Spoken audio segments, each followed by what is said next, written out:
Certainly, when I spoke to FIFA's head of global development, Arsène Wenger, a short time ago, his reaction was interesting. Have a listen.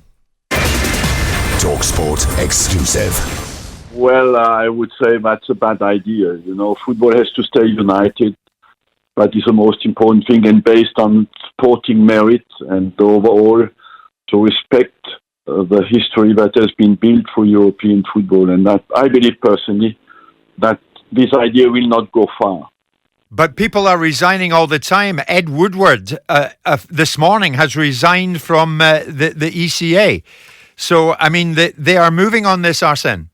Well, I don't know exactly what is behind. I believe as well that there's a more dangerous idea behind that is a big threat for the Premier League, you know. When I was still in charge, there was a lot going on from other countries to try to diminish the dominance of the Premier League, and a project like that will certainly accelerate that. What about the club you love, the club you built, Arsenal? They want to be one of the founder members. Well, I don't know what's going on, but that doesn't change, you know, what I think is I believe that for me the most important, I tried my whole life to keep unity in the game, and that football is played the same all over the world, and that it's inside one organization. And I think it was a strength. Football is the most popular sport in the world, and this is one of the reasons, you know. And it's absolutely, we have all to fight to keep football simple, understandable, and based on merit, and that everybody has the same chance and dream to be successful. I was Arsène Wenger a short time ago. Danny, he says the idea will not go far. Yeah. It's about keeping football simple and understandable and fair. And that's exactly some of the points what you've been saying. Yeah, some of the points we talked about earlier. It'd be interesting to see his point of view if he was still the manager of Arsenal, wouldn't it? But it's easy from afar to have these opinions. But yeah, I'm glad he said that. I mean, it's a situation that's arisen probably earlier than we anticipated due to the COVID situation. That's probably fair to say.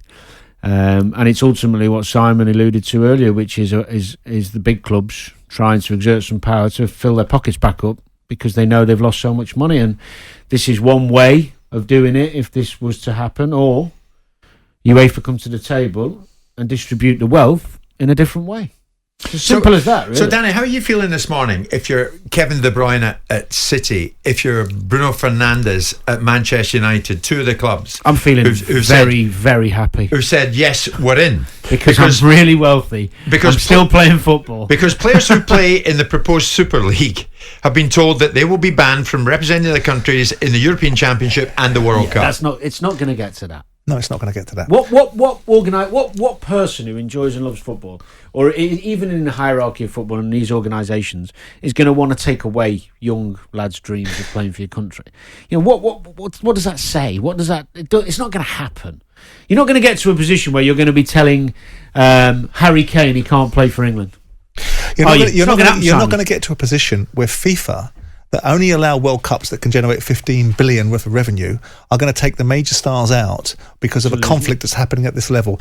This is a strong response. You expect a strong response from the Premier League. You expect a strong response from those that are offended by this, which is anybody that thinks football should be competitive will be offended by it.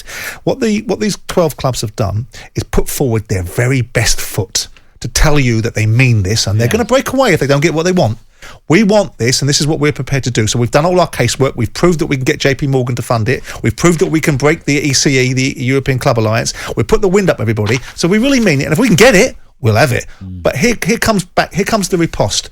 Oh, by the way, let's have your minds concentrated for a second, right? Your launch pad for European football is domestic football. You can't take yourself out of domestic football because you really do quite need it. So we've got that on our hand. We sanction the players and what they can and can't do. So there's a variety of responses, but the balance of probability is, I understand the sentiment that people are nervous, and I suspect people were very nervous in 1990 when the Premier League was formed, because obviously what's happened, and we know what's happened, is that the rest of football has been jettisoned into the dust. Right? The only thing that really has any relevance anymore is the Premier League. And this smacks of that. But what you've got is the Premier League. Now, poor old Richard Masters, he must think that, he's run over every single black cat he could possibly run over because he's picked up from Richard Scudamore. Scudamore started this, by the way. Yeah. Scudamore handing over distribution of the overseas rights to the top 6 was in part the over-padding of these guys' importance. And here you are now. But again, if you pull it to pieces, and I know that people won't want to, but if you pull it to pieces and really look at it and go, how does it happen without the Germans? How can the Spanish overcome? How can Barcelona and Real Madrid overcome their members who have to vote for this? Why have PSG not signed up to it? Because they've already made a statement that the French don't want to do it. The French League have come out and said they're not doing it, and PSG have fallen in line with the governance. Well, we're what about Ajax? Because they can't do it because Ajax has signed up for the Benelux League. We're hearing from players now. Former Manchester United midfielder Ander Herrera, now with PSG, he says, I fell in love with popular football. The football of fans, with the dream of seeing the team of my heart compete against the greatest. If this European Super League advances, those dreams are over.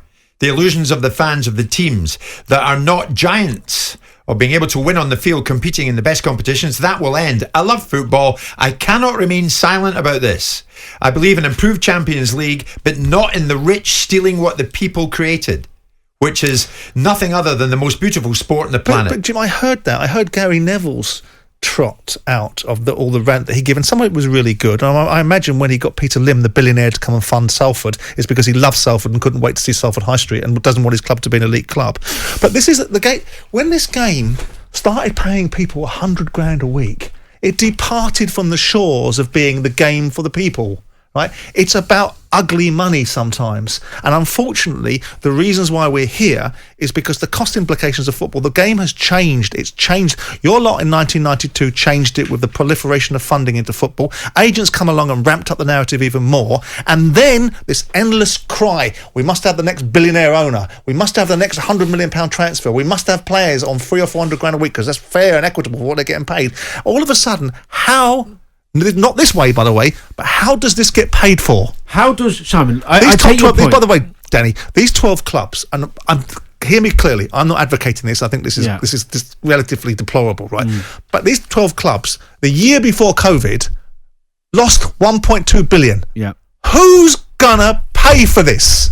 Yeah. So you think these Arab billionaires and these American billionaires are philanthropists that come over here going, oh, I really love Manchester. I think I can set my stall up here because I love all the people in Manchester.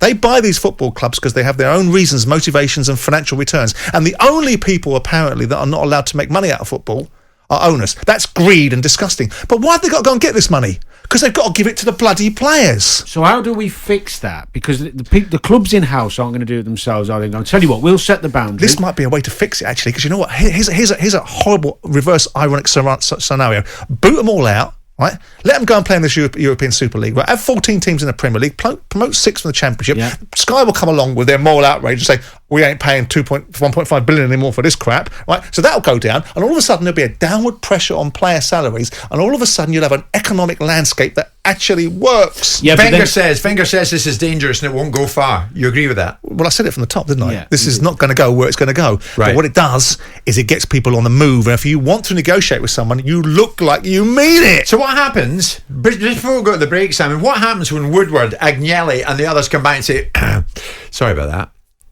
Well, like anything, we better rethink. What happens when a manager pops up in another football club? Well, we're meant to look at them as credible individuals. Well, do you anyway? So with respect, right? You know what they are. They leverage the European Champions League into giving them another £500 million a year, and we turn around and say, what? You're not credible. We say, well, job done, lads. You did what you needed to do, which has got more money. Do you think that'll happen? Yeah, I think they'll change the distribution mechanisms. Because UEFA will have egg on the face if they do that, won't they? I think there's a trade-off to be done. I think it's a horse trade. Yeah. But by the way, when did we decide that UEFA and FIFA were decent organisations in the first place? None of us everyone's saying, they go, well, UEFA, come and sort this out. Let's get this right. UEFA are protecting their own UEFA are just as corrupt as the thinking behind the owners. Get someone credible on the phone. Someone phone Blatter coming up to 10 to 12. Exactly.